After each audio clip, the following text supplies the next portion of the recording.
Yo, what is going on guys, Z-Karma here and welcome back to another Borderlands 3 video. Today's video is going to be about the top 5 legendary weapons from the second DLC on Borderlands 3 called Guns, Love, and Tentacles.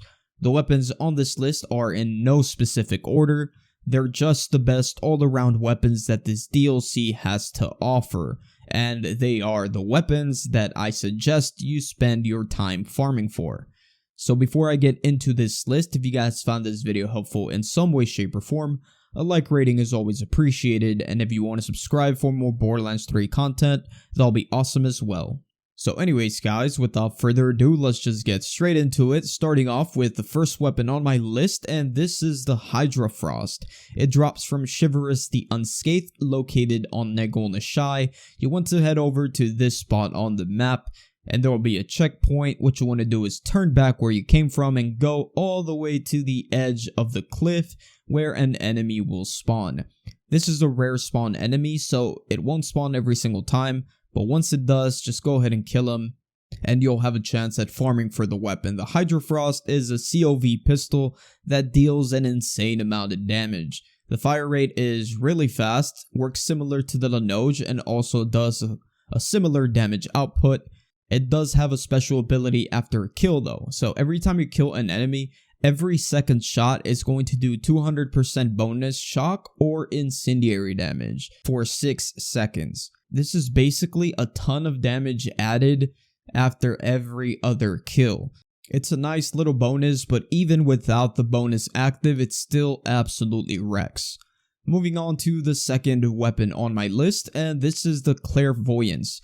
This is an assault rifle that drops from Critchy on Cursehaven. Head over to the Withernot Cemetery fast travel point and just follow my path into this area where Critchy will spawn at the very back. The Clairvoyance is in a Jacob's AR that only comes in cryo. Its special ability is that critical hits will create stickies that will blow up after about 3 seconds after the first stick.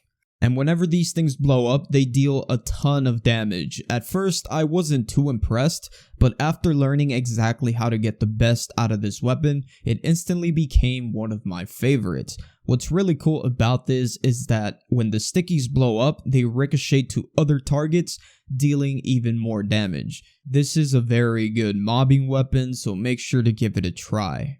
The best variant to get is going to be the Masher variant, so be on the lookout for the Masher variant, as that one comes in ×4, dealing obviously 4 times the damage with every single shot. Moving on to the third weapon on my list, I have the Insider. This is a world drop, so it can drop anywhere within the DLC. It is a Maliwan shotgun with an alien barrel. It deals a ton of damage, reminds me of the Lob, but it's a little bit more versatile as you can hit targets that are from medium to long range. Unlike the Lob, they have to be up in their face all the time. The projectiles can penetrate targets, meaning that you can damage multiple enemies at the same time if they're behind each other. Another advantage that this weapon has is that it can switch between 2 elements, so you won't necessarily need to farm for every single element. As long as you get lucky with the rolls, you'll be able to get all the elements you want with just a couple of different weapons. Next up on my list, we have the Soul Render Assault Rifle. This drops from Tom Exam on the map Heart's Desire. Head over to the fast travel point called What Beats Beneath and just drop down to begin the farm. The Soul Render is a dull AR that can come in every single element. It is a very strong assault rifle that deals a ton of damage. It has a special ability that it creates these skulls that will home in on enemies. These skulls will explode upon impact, dealing further damage.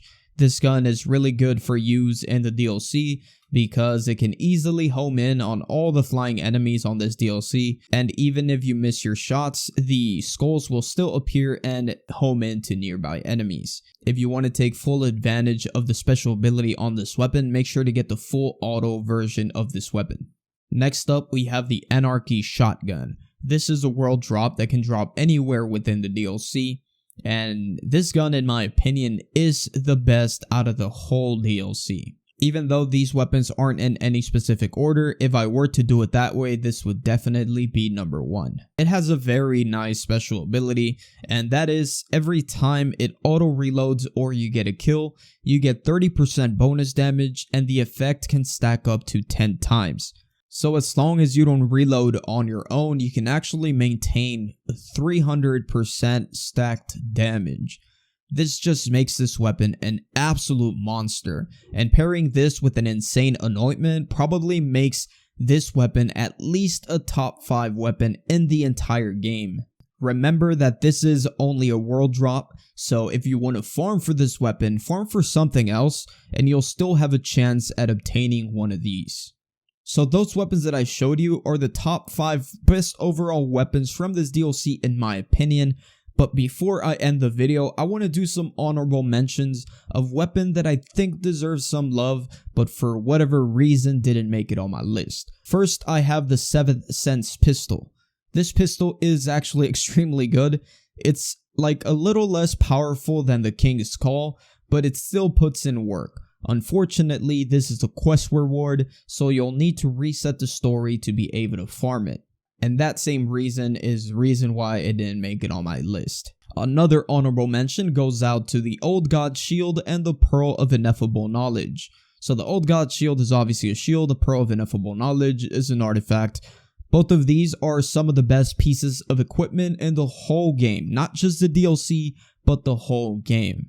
I would have definitely loved to include them on my list, but I wanted to leave this list for weapons only. The Old God Shield is a world drop, so any source within the DLC will be able to drop it, and the Pearl of Ineffable Knowledge is an artifact that is guaranteed from a main story quest. So once again, the only way to farm this one is to be on PC read-only, or by resetting the story every single time.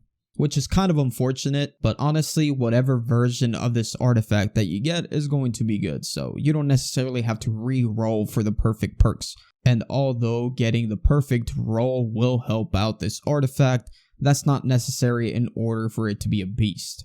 And my final honorable mention goes out to 2 of the sniper rifles, the Skullmasher and the Unseen Threat. The Skullmasher is a powerful sniper that does some serious damage to single target enemies, and obviously if you're using Ties That Bind, you can use that and absolutely destroy everything around that enemy. And the Unseen Threat is a great mobbing sniper. It creates homing projectiles, kind of like the King's Call or the Carrier Assault Rifle. And it is also a great mobbing weapon with the right build. Amaro unfortunately can't really take advantage of this weapon as a bossing weapon, but it's very good for mobbing. And the only reason why these 2 snipers didn't make it on my list is because they are not as impactful as other snipers already in the game, like the Wedding Invitation or the Krakatoa, which are absolutely insane, way better than these 2. But they are still very good options if you want to try them out, but I wouldn't recommend you put your time into these 2 snipers. Instead, something else on this list is worth your time, at least in my opinion. So anyways guys, with that being said, we arrive at the end of the video. Let me know what you guys think about my list. Let me know if there's anything you would change about this. Maybe some of you like using the Nothingness shotgun, which I didn't mention. I know a lot of people say it's good. I just don't like the way it works. It's basically like a flacker, but worse in my opinion. I just don't like that weapon. Or maybe you like the Love Drill because it's a better version of the Unforgiven. Let me know your opinions down in the comments below. So anyways, if you found this video helpful in any way, shape, or form, a like rating is always appreciated, and if you want to subscribe for more Borderlands 3 content, that'll be awesome as well. Hope y'all have a fantastic rest of your day, and I will see you guys in the next one. Peace out.